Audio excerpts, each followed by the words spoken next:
Pocong adalah makhluk dalam mitologi dan cerita rakyat Indonesia yang diyakini sebagai arwah orang meninggal yang belum terbebas dari kain kafannya. Menurut kepercayaan, setelah seseorang dimakamkan, ikatan kafannya harus dilepaskan agar arwahnya bisa beristirahat dengan tenang. Jika tidak, arwah tersebut akan gentayangan dalam bentuk pocong. Sosok berbalut kain kafan putih dengan wajah pucat dan mata kosong yang terkadang terlihat membusuk.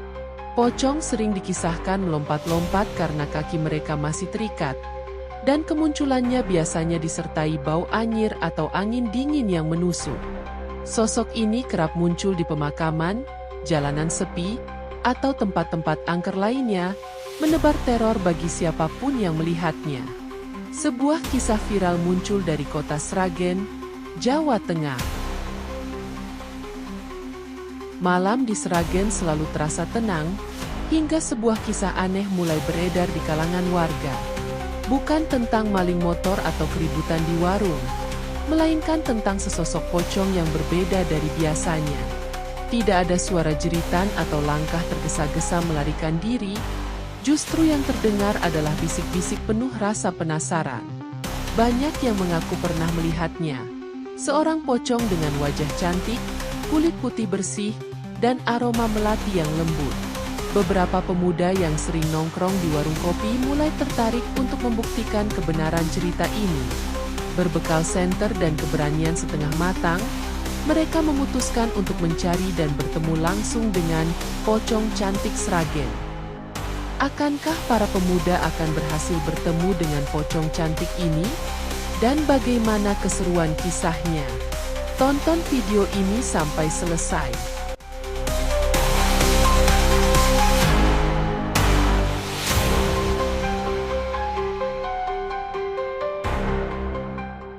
Kota Sragen tiba-tiba jadi heboh. Bukan karena festival atau acara besar, tapi gara-gara pocong cantik yang katanya gentayangan di sebuah jalanan sepi di pinggiran kota. Isu ini pertama kali muncul setelah seorang pemuda bernama Joko mengaku melihat sosok pocong yang beda dari biasanya saat pulang dari angkringan tengah malam. Mukanya putih bersih, matanya indah, dan yang paling aneh, dia wangi. Bukan bau anyir atau busuk, tapi wangi melati yang lembut, kata Joko, salah satu saksi mata yang pertama kali melihat. Awalnya, orang-orang menganggap Joko cuma ngelindur karena kurang tidur. Tapi setelah ada tukang ojek dan beberapa warga lain yang mengaku melihat hal serupa, akhirnya sekelompok pemuda memutuskan untuk membuktikan kebenarannya. Perburuan dimulai. Malam itu, dengan penuh keberanian dan sedikit ketakutan, Joko, Rian, Dito, dan Marto berangkat ke lokasi yang sering disebut sebagai tempat penampakan pocong cantik. Mereka membawa senter, kamera HP, bahkan ada yang membawa jaring ikan, entah buat apa. Sekitar pukul 1 dini hari, ketika suasana mulai sunyi dan hanya terdengar suara jangkrik, tiba-tiba, "Weoi, itu dia ah." Di bawah pohon besar dekat perumahan, tampak sesosok putih berdiri diam. Kain kafannya bersih. Wajahnya tidak seperti pocong pada umumnya. Justru lembut dan bercahaya di bawah remang lampu jalan. Bukannya lari ketakutan, para pemuda malah penasaran dan memberanikan diri mendekat. "Malam, Embahe?" kata Rian dengan suara sedikit gemetar. Yang mengejutkan, pocong itu membalas dengan suara lembut. "Malam juga? Kalian nyari aku, ya?" Seketika semua terdiam. Bagaimana mungkin pocong ini berbicara dengan suara santai? Iya, maaf, kita cuma penasaran," kata Joko sambil mengusap lehernya yang mulai berkeringat dingin. "Hehehe, aku tahu kok. Aku sering lihat kalian di sini, tapi baru kali ini ada yang berani ngajak ngobrol," ujar pocong itu sambil tersenyum. Seketika suasana berubah dari mencekam menjadi absurd. Pocong itu bisa tersenyum. Berkenalan dengan pocong Fani. Setelah ketegangan mereda, mereka mulai berbincang lebih santai. Pocong itu mengaku bernama Fanny. Aku memang sudah lama di sini. Dulu aku tinggal di dekat perumahan Gria Mandira Village 4. Para pemuda semakin penasaran. Gria Mandira Village 4 itu di mana, Mbak?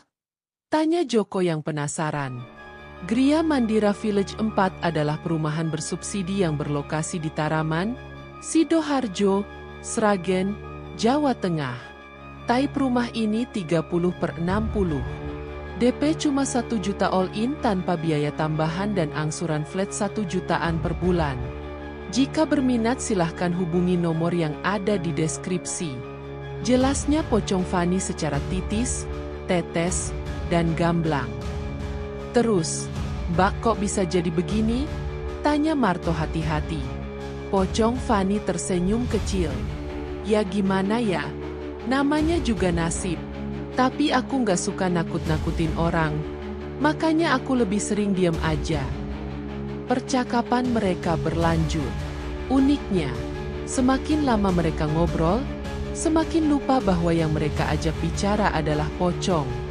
Bahkan ada yang mulai penasaran dengan kehidupan masa lalu Fanny. Dulu kerja di mana? Bak? Tanya Dito. Aku dulu suka jualan kopi. Jawab Fanny santai. Joko dan teman-temannya saling pandang. Ada sesuatu yang terasa familiar, tapi tak ada yang berani bertanya lebih jauh. Setelah beberapa saat berbincang, Fanny berkata, "Sudah ya, aku harus pergi.